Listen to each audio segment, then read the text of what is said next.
Muy buenas, bienvenidos, ¿qué tal? Otra vez otro miércoles al canal de Historia Militar del siglo XX, temporada 2. Hemos visto la Primera Guerra Mundial, hemos llegado al periodo de entreguerras y ahora estamos inmersos en la Segunda Guerra Mundial, en la guerra más mortífera de la historia de la humanidad. Lo que hemos visto en las pasadas jornadas ha sido la invasión de Polonia, el periodo de entreguerras, el final de ese periodo y el por qué Japón y Alemania son tan beligerantes, la invasión de Polonia, con ese acuerdo Ribbentrop-Molotov en el que va a invadir Polonia Alemania el día 1 de septiembre del 39, además de que Francia y Alemania le han advertido para que no la invada porque si no habrá guerra, pues tiene un as en la manga. El as en la manga es ese acuerdo en el que se garantiza que los soviéticos no van a atacar a Alemania. Es más, a las 2 semanas de invadir Polonia van a invadir los soviéticos, van a invadir la otra parte de Polonia para quedarse con las 3 repúblicas bálticas y con la reciente creada Finlandia como esas 3 repúblicas bálticas que habían conseguido secesionarse del imperio ruso en la Primera Guerra Mundial. Invasión de Polonia y guerra de invierno. La guerra de invierno es la que llevan a cabo los soviéticos contra los finlandeses, contra los fineses. No consiguen quitarle la soberanía a Finlandia, no consiguen anexionarse el territorio y eso Hitler lo ve como como que puede invadir en un futuro, como así va a hacer, como que puede invadir en un futuro en la operación Barbarroja, puede invadir a los soviéticos. En un futuro lo va a hacer. Ahora dijimos que ya tocaba ver la invasión de Francia en la Blitzkrieg y y antes de eso también vimos hace ya 2 semanas cómo Hitler no se queda quieto en esa guerra de broma cuando se estanca el frente después de la invasión de Polonia y después de ese intento. No sabe nadie, solo sabe Hitler y sus subordinados, que le ha encargado a los oficiales alemanes que planeen la invasión de Francia para el mes de noviembre. Le dicen que es demasiado pronto, que todas las tropas de la Wehrmacht están en el frente oriental, en Polonia. No ha sido una invasión de un día, sino que ha sido un mes entero invadiendo y combatiendo. Entonces tienen muchas bajas de efectivos y también tienen vehículos a motor dañados y los tienen que recuperar. Además de eso, los oficiales alemanes dicen que tienen que hacer una serie de seminarios para ver los errores que ha habido y las desventajas o vulnerabilidades que tiene la Blitzkrieg. La Blitzkrieg, como ya se dijo hace 2 semanas y hace un mes, es una operación en la que lo que prima es llegar lo más lejos posible y después ya se irá barriendo esas bolsas que han ido dejando atrás. Tiene una desventaja muy seria, que es esa alargada línea de suministros o esa alargada línea del frente que los vencidos pueden contraatacar y embolsar al mismo tiempo o aislar a esos militares alemanes. Los alemanes posponen el asalto para la primavera de 1940, como va a ser así, pero Hitler no se queda quieto en esa guerra de broma de la que estamos hablando, en la que básicamente los franceses envían a los niños de oriente a occidente en Francia y lo que hacen es hacer líneas defensivas, trincheras, acantonamientos, búnkers y todo lo dejan a la mano de la defensiva. Por ejemplo, la línea Maginot. Los británicos, que envían una fuerza expedicionaria para ir al norte de Francia, están un poco desesperados y confusos porque lo que esperan es hacer acciones ofensivas. Pero no sea como fuere, uno de los planes que tiene Francia es, si atacan por la línea Maginot, poder defenderla. Si entran por el bosque de las Ardenas, es impenetrable en teoría para los vehículos a motor, y si entran por Holanda y por Bélgica, pues les tiene que dar tiempo a ellos a avanzar sus líneas hasta el río Mosa. Dicho esto, vamos a pasar ya a la invasión de Francia en 1940. Vale, aquí estamos. Invasión de Francia. Esta es la campaña de Occidente del 39 al 40, realmente fue en el 40. Ahí se puede ver la línea Maginot, que es la parte negra, que es la parte que está pegando Francia con Alemania propiamente dicha. Tenemos la línea Sigfrido, que está en rojo, esa línea que hicieron los alemanes para defenderse por lo mismo de los franceses al finalizar la Primera Guerra Mundial. Y luego tenemos las defensas belgas y holandesas. Pueden ver no son unas defensas. Holanda sí se puede defender, pero luego Bélgica pues no tiene muy buena defensa, por así decirlo, ¿no? O sea, todo hace pensar que van a poder entrar por Bélgica para llegar a Francia. Además tenemos el bosque de las Ardenas, que no se ve ahí, pero que está justamente al finalizar esa línea negra de la línea Maginot. Y también tenemos el posicionamiento de los ejércitos. Fíjense lo cerca que están en la línea Maginot y lo lejos que están en lo que no es la línea Maginot. O sea, deberían pasar Holanda y Bélgica y Luxemburgo antes de poder llegar a Francia. Pero bueno, el plan de ataque, el plan que tenían los british y los franceses, era que en el momento en el que entrasen por Países Bajos y por Bélgica, que ellos pudieran adelantarse para no combatir tan pegados a París, ¿no? Por así decirlo, ¿no? Para que pudieran combatir en suelo belga o en suelo holandés, en este caso en suelo belga. Los aliados lo confían todo a la línea Maginot y a las fuerzas que han movilizado al noreste de Francia. Holanda y Bélgica se temen lo peor, van a ser invadidos sí o sí. Con Noruega se ha demostrado que la neutralidad no exime de ser invadido, y eso implica a Holanda. El 10 de mayo del 40, el mismo día que Winston Churchill es nombrado primer ministro, fíjense, les he dicho el 10 de junio, la invasión de Francia, en antiguos vídeos, pero es el 10 de mayo y el 14 de junio desfilan las tropas en París, las tropas alemanas. El mismo día que Churchill es nombrado primer ministro de Inglaterra, Alemania desata su furia y su fuerza con la Blitzkrieg. La línea Maginot, ministro de Defensa Maginot, es un sistema de fortificaciones en la frontera con Alemania. El bosque de las Ardenas se considera un obstáculo natural infranqueable para los Panzers. Estarán equivocados. Ahí ven una foto más, una trampa más, en la que se puede ver pues la línea Maginot, el rojo continuo, y luego pues las fortificaciones de menor calado y por ende el posicionamiento de las tropas británicas y francesas. La Luftwaffe ataca posiciones a vanguardia. Los franceses, que están desplegados en la línea Maginot, realizan una defensa estática y no toman parte en el combate, puesto que no pueden dejar los fuertes. Fíjense cómo entran los grupos de ejércitos A y B. Entran, el grupo A entra por el bosque de las Ardenas y el B entra pues por Bélgica, que era lo más normal, ¿no? Las divisiones franco-británicas que están desplegadas en la frontera con Bélgica y Holanda avanzan en el momento en el que Alemania ataca para montar un nuevo frente a orillas del río Mosa, como se dijo en un principio. El grupo de ejércitos Alfa penetra por el bosque de las Ardenas. El grupo de ejércitos Bravo invadirá Bélgica, Holanda y Luxemburgo. Los aliados avanzan y el grupo de ejércitos A realiza un movimiento de pinza para embolsarlos. Fíjense, los carros de combate, los Panzers, con Guderian en la cabeza, con el general Guderian, con el coronel Guderian, han entrado por el bosque de las Ardenas y lo que hacen es pues dirigirse hacia el centro del país y rodear a ese ejército británico y francés que ha avanzado para encontrarse con el grupo de ejércitos Bravo. Y a su vez la línea Maginot no puede hacer nada, porque si salen de sus casamatas y sus fortificaciones van a dejar desguarnecida esa línea defensiva. La Blitzkrieg implica velocidad para tomar objetivos y explotar el éxito en base al factor sorpresa. El 14 de mayo del 40, los alemanes exigen la entrega del puerto de Rotterdam. El mensaje de capitulación no llega a tiempo y los alemanes bombardean la ciudad. Al día siguiente, el 15 de mayo, Holanda capitula. Los alemanes pasan el río Mosa y se adentran en Bélgica y Francia. 18 de mayo del 40, el primer ministro francés, Paul Renoir, telefonea a Churchill y le dice que han perdido la batalla de Francia. La Blitzkrieg llega el 20 de mayo del 40 al Atlántico y parte en Francia en dos.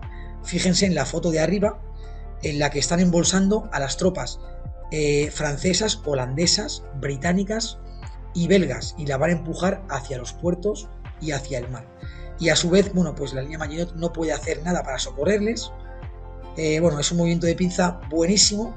Llegan al Atlántico, llegan muy rápido y se corre ese riesgo que les expliqué en un principio, en el que esas líneas tan largas, porque falta la infantería para consolidar el terreno y para ir acompasada con los movimientos, con los vehículos de motor, pues ese movimiento puede ser que sean emboscados o embolsados por los aliados, ¿no? Intentan embolsar y emboscar, pero no lo consiguen.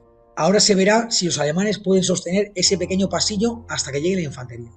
Fíjense en la segunda foto. Después de acabar después de acabar o de embolsar a esos ejércitos en el norte de Francia y pegados a la costa, pues ellos pueden contraatacar a la línea Maginot, que no tiene opción de poder salir y defenderse. No tienen capacidad de reacción los aliados y combaten dispersos, sin mando único y sin movimientos combinados. Los defensores de la línea Maginot se ven impotentes y sin poder acudir en defensa de la Francia ocupada. El 22 de mayo, el grupo de ejércitos A se dispone a acabar con los militares franceses y británicos que se atrincheran en las playas del norte de Francia. Dunkerque, el puerto de Dunkerque, las playas de Dunkerque serán su última balada. Incomprensiblemente, la ofensiva se para y estos 2 días son suficientes para que el almirantazgo cree un plan para evacuar a las máximas tropas posibles. Es la Operación Dinamo. La Operación Dinamo comienza el 26 de mayo y acaba el 4 de junio. El último barco que zarpa o que llega a las Islas Británicas o que sale de estas para recuperar combatientes en Dunkerque sale el 4 de junio de madrugada o llega de madrugada. La evacuación por mar es de más 300.000 militares británicos, franceses y belgas, entre los que se encuentran 200.000 británicos. Ahí tenemos una foto con toda la Operación Dinamo y todo lo que se va a hacer, ¿no? Ahí está Dunkerque y se envían las tropas a Gran Bretaña para poder combatir. Y ahí tenemos en la foto de abajo miles de tropas esperando a ser evacuadas en barcos, en embarcaciones de poco calado, en todo lo que valga para que les haga pasar el Canal de la Mancha. En esta operación participaron 40 destructores y 130 barcos mercantes de transporte y de pasajeros. El puerto de Dunkerque estaba destrozado por la artillería alemana y la Luftwaffe y solo podían acercarse los barcos con marea alta y por una parte del puerto. Se hace evidente que es un gran peligro y el gobierno británico recluta a todo tipo de embarcaciones y lanchas de poco calado para poder evacuar a los soldados y hacer el transbordo en alta mar con los destructores y barcos. Mientras esto ocurría, divisiones francesas luchaban contra los alemanes para poder dar más tiempo a esta evacuación. Fíjense en la foto de arriba, impresionante, bombardeos, las tropas yendo prácticamente a nado para ocupar los barcos que están ahí a distancia, y fíjense en la foto de abajo, pues un buque británico hundido o a punto de serlo en el Canal de la Mancha, pues por la Luftwaffe, por la artillería, en esta operación. Finalmente la operación superó todas las expectativas y fueron rescatados 200.000 británicos y 100.000 franceses y belgas. Fueron hechos prisioneros 35.000 tropas aliadas. El cuerpo expedicionario británico perdió todo su armamento pesado, además de 100 carros de combate Mark IV y Matilda I y II. El 25% de las embarcaciones que tomaron parte en la operación fueron hundidas y les llevaría meses estar de nuevo operativos. Lógicamente han perdido todo el armamento pesado y el material bélico, pues imagínense. Se puede decir que esta operación marcó el final de la guerra en el frente occidental hasta el desembarco de Normandía el 6 de junio del 44. Y ahí, como pueden ver, tropas británicas marchan al cautiverio después de la operación Dinamo. El 5 de junio del 40, los alemanes cruzan el Somme y los Panzers viran hacia el sur. Los franceses se rinden en masa. El día 8 de junio del 40 cruzan el río Sena y se dividen en dos. Francia les espera. El 10 de junio, Benito Mussolini le declara la guerra a Francia y lanza una ofensiva en sus fronteras para ocupar el suroeste de Francia. El 14 de junio, como se dijo antes, los alemanes desfilan en París ante la mirada atónita y aterrada de los parisinos. No se lo pueden creer. La peor de sus pesadillas se ha cumplido. La esvástica es izada en la Torre Eiffel. El 21 de junio del 40 se negocia la capitulación en Compiègne, en ese vagón del mariscal Foch en el que se firmó el armisticio en la Primera Guerra Mundial. La humillación de Hitler es total. Al día siguiente se le dice a la comitiva francesa que o acepta los términos de la capitulación o los Panzers volverán a rodar.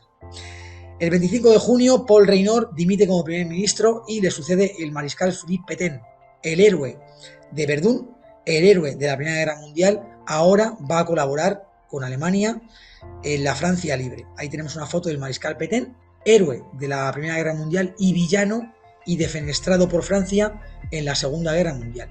Morirá como un traidor. Y ahí tenemos pues imágenes de Hitler en el vagón en el que se firmaron el armisticio de la Primera Guerra Mundial y de la Segunda Guerra Mundial con Francia. Por cierto, Hitler lo va a hacer volar en el 45, antes de que los aliados le hagan otra vez, supuestamente, firmar la rendición en ese vagón. Hitler entra en el vagón del mariscal Foch, se sienta en el lado en el que lo hicieron los aliados en el 18 y exige hacer lo propio a la delegación francesa, ahora en el lado alemán, de hace más de 20 años. Les da a conocer las condiciones del armisticio y sale del vagón, y deja a cargo de las negociaciones al mariscal de campo Wilhelm Keitel. Alemania ocupará 2/3 partes de Francia y administrará su ejército. Se nombrará un gobierno afín a Alemania. Las colonias también serán administradas por la Francia colaboracionista y se mantendrán al margen de la guerra. La nueva Francia, con capital en Vichy, en el centro de Francia, estará dirigida por el héroe de Verdún. Charles de Gaulle escapa y desde el exilio llama a la resistencia francesa y proclama la Francia libre. Ahí tenemos cómo va a quedar el plano de Francia después de la ocupación y después del armisticio. La parte roja es la Francia ocupada, lógicamente para controlar todo el Atlántico y el Canal de la Mancha, porque siguen en guerra con Gran Bretaña. Y luego la Francia libre, pues por una parte va a estar Italia y por otra parte va a estar España, que España es neutral en esta guerra. Charles de Gaulle combatió en la Primera Guerra Mundial con el empleo de teniente y capitán. Fue herido varias veces y hecho prisionero en Verdún. En la invasión de Francia comandaba una división de carros de combate. Cuando Francia capitula, huye a Gran Bretaña, donde es acogido y exhortado a que lidere la resistencia desde el exilio. En 1940, el 18 de junio, dio por la radio, por la BBC, dio el famoso discurso en el que llamaba a la resistencia armada a los franceses que estuvieran en la Francia ocupada. Este día es considerado fiesta nacional en Francia por este discurso, porque el coronel, el general de Gaulle, llamó a la resistencia armada, llamó a la Francia libre a poder luchar por su independencia. Se convirtió en jefe del gobierno provisional tras el desembarco en Normandía y se quedó con el cargo tras la liberación. Era militar y político influyente, fue presidente de la República Francesa desde el 59 hasta su renuncia en el 69. Ahí podemos ver las 3 fotos, en la primera foto dando ese discurso radiofónico a todo el mundo y dando esperanza a los franceses. En la segunda foto, una foto ya de mariscal de campo, y en la tercera foto, pues el líder de la República vestido de civil, ¿no? Por así decirlo. Batalla de Inglaterra. Tras la retirada de Dunkerque, en la que se consiguen salvar cientos de miles de militares británicos, franceses y belgas, Hitler le ofrece la paz a Churchill. Hitler no atacará a Inglaterra, pero este debe comprometerse a no inmiscuirse en los planes europeos de Alemania, porque luego va a invadir Rusia. Ese es el objetivo real de Hitler. Churchill se muestra desafiante y lanza, pues bueno, nos deja bastantes discursos en su carrera política y ese es uno de ellos, ¿no? Lucharemos en las playas, lucharemos en las pistas de aterrizaje, lucharemos en los campos y en las calles, lucharemos en las colinas, nunca nos rendiremos. La Marina Real Británica hunde el 3 de julio del 40, fíjense, muy poco tiempo después del armisticio, con Francia, barcos de la flota francesa fondeada en el puerto de Argel, después de ser combinados a salir del puerto y a navegar hasta otro bajo control aliado. Mueren más de 3.000 marineros franceses.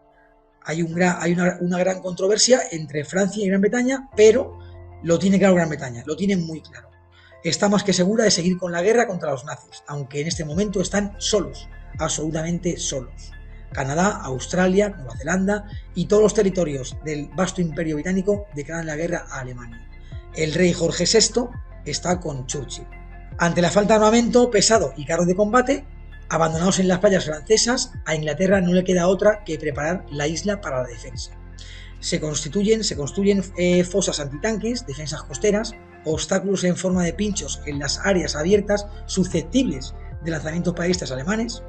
Se crea la guardia local con vecinos y personas mayores o dadas de baja en el ejército por enfermedad o mutilación para defender los barrios y áreas rurales. Se alistan un total de 1,5 millones de británicos en los siguientes meses en 1940.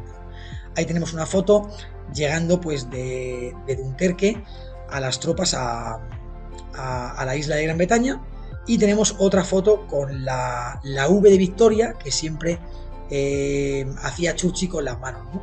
Winston Churchill, el primer ministro de Gran Bretaña. Ahí tenemos la operación León Marino, la operación lanzada, o ideada, nunca llegó a lanzarse, ideada para invadir Gran Bretaña. Hitler prepara la operación León Marino, la invasión terrestre de la isla de Gran Bretaña.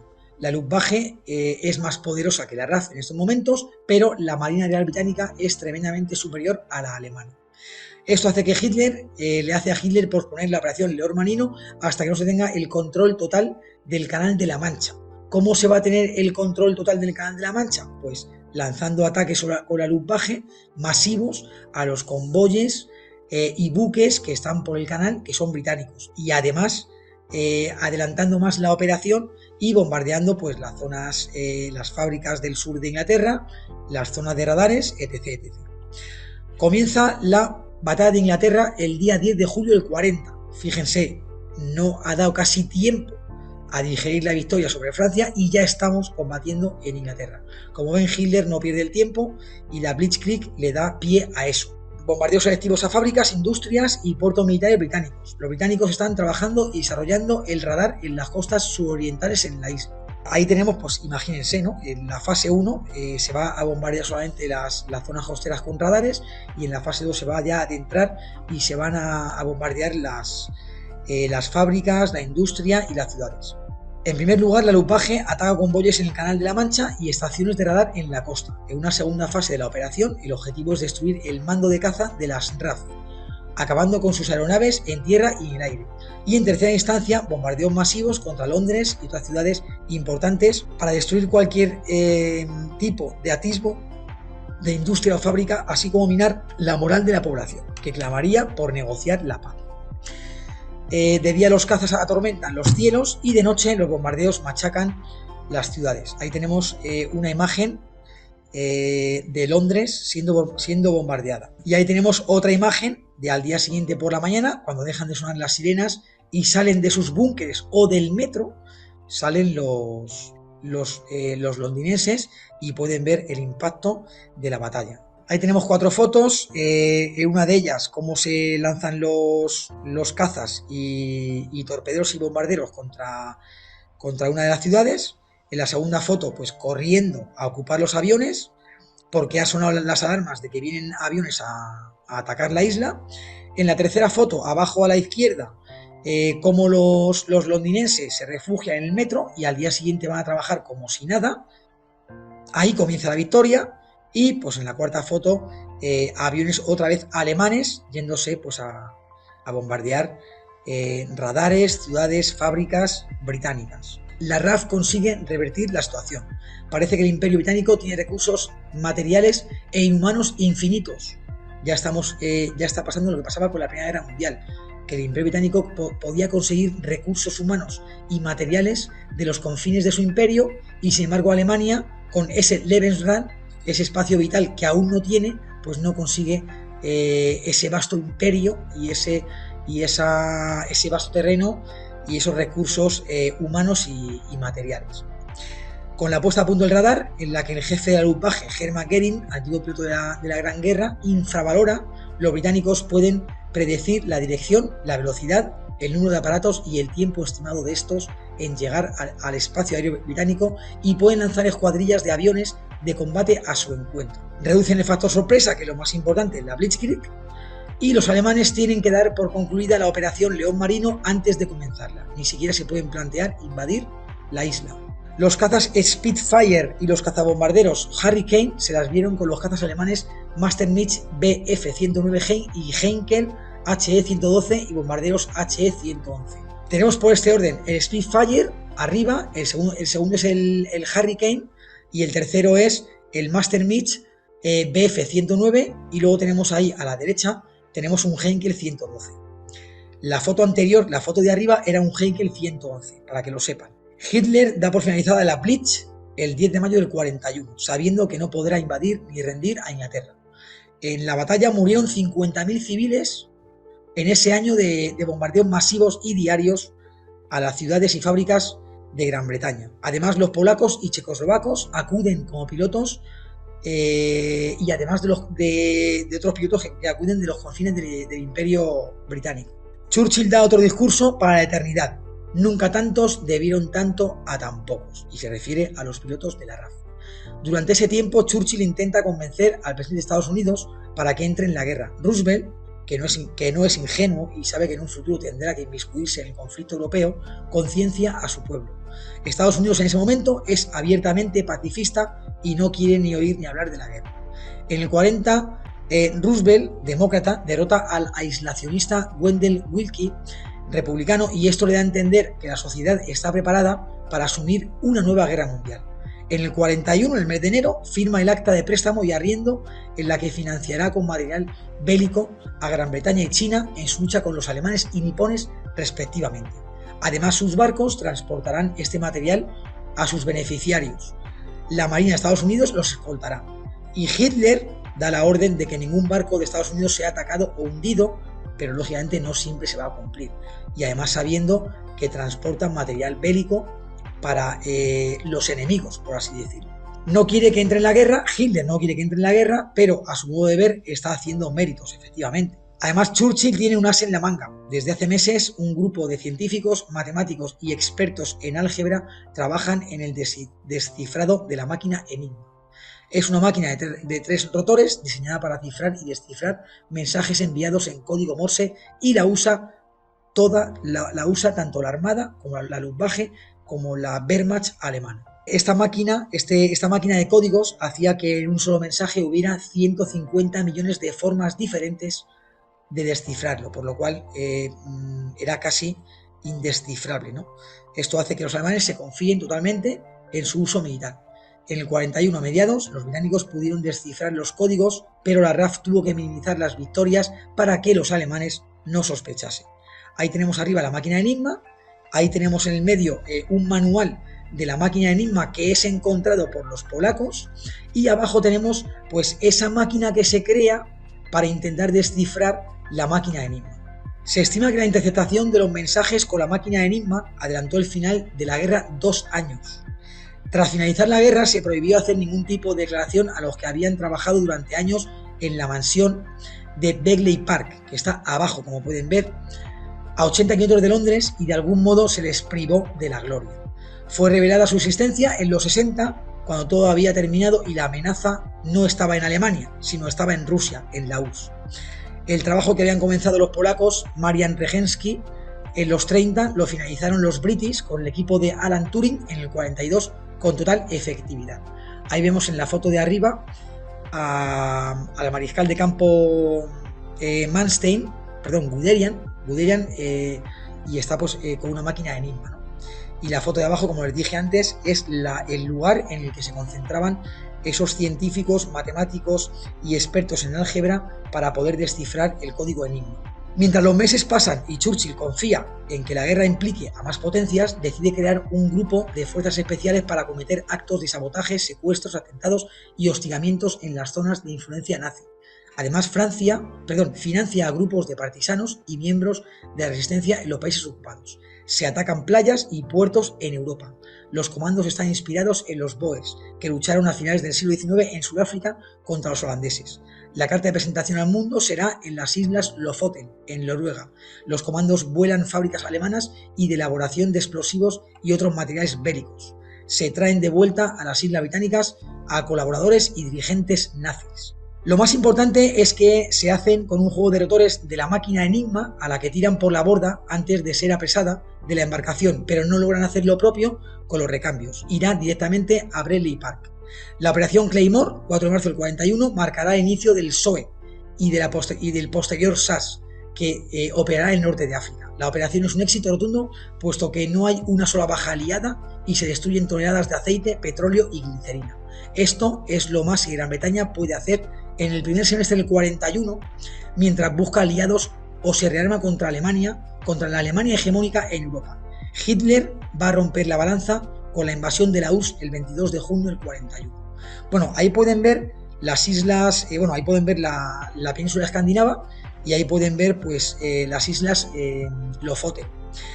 Y también pueden ver pues la repercusión de estas islas, en la que también, por ejemplo, pues se van a traer para Gran Bretaña 230 colaboracionistas, además de militares alemanes que han podido secuestrar. Y aquí lo vamos a dejar, la cuarta parte de la Segunda Guerra Mundial. La dejamos en la previa a la invasión de la URSS, la invasión alemana a la URSS el 22 de junio del 41. Hitler se da cuenta en la guerra de invierno de Rusia contra Finlandia que Rusia no es tanto como lo pintan, que puede tener muchísimos efectivos, pero la tecnología militar armamentística y bélica de Alemania es infinitamente mucho mayor a la rusa y confía en que la Blitzkrieg, en este caso en el frente oriental, le va a reportar pues ese territorio, ese espacio vital para poder, pues, como se dijo en el índice de esta presentación, ¿no?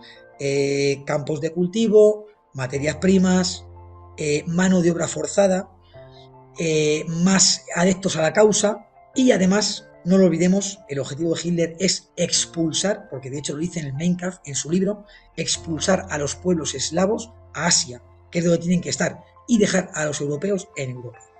Pero de eso vamos a hablar en el siguiente vídeo, en el quinto vídeo, en la invasión, en la operación Barbarroja, en la invasión de Alemania a la Rusia soviética. Pues nada más, lo dejamos aquí. Les emplazo a que, como siempre, le den a me gusta, compartan los vídeos, hagan comentarios constructivos, vean los vídeos, se suscriban al canal o le aconsejen a alguien, a algunos, suscribirse al canal. Y poco más. Muchísimas gracias por todo. Nos vemos la semana que viene en el directo que hacemos cada miércoles, segundo y cuarto de mes, y dentro de 2 semanas en los vídeos que ponemos en el quinto vídeo de la Segunda Guerra Mundial. Muchísimas gracias.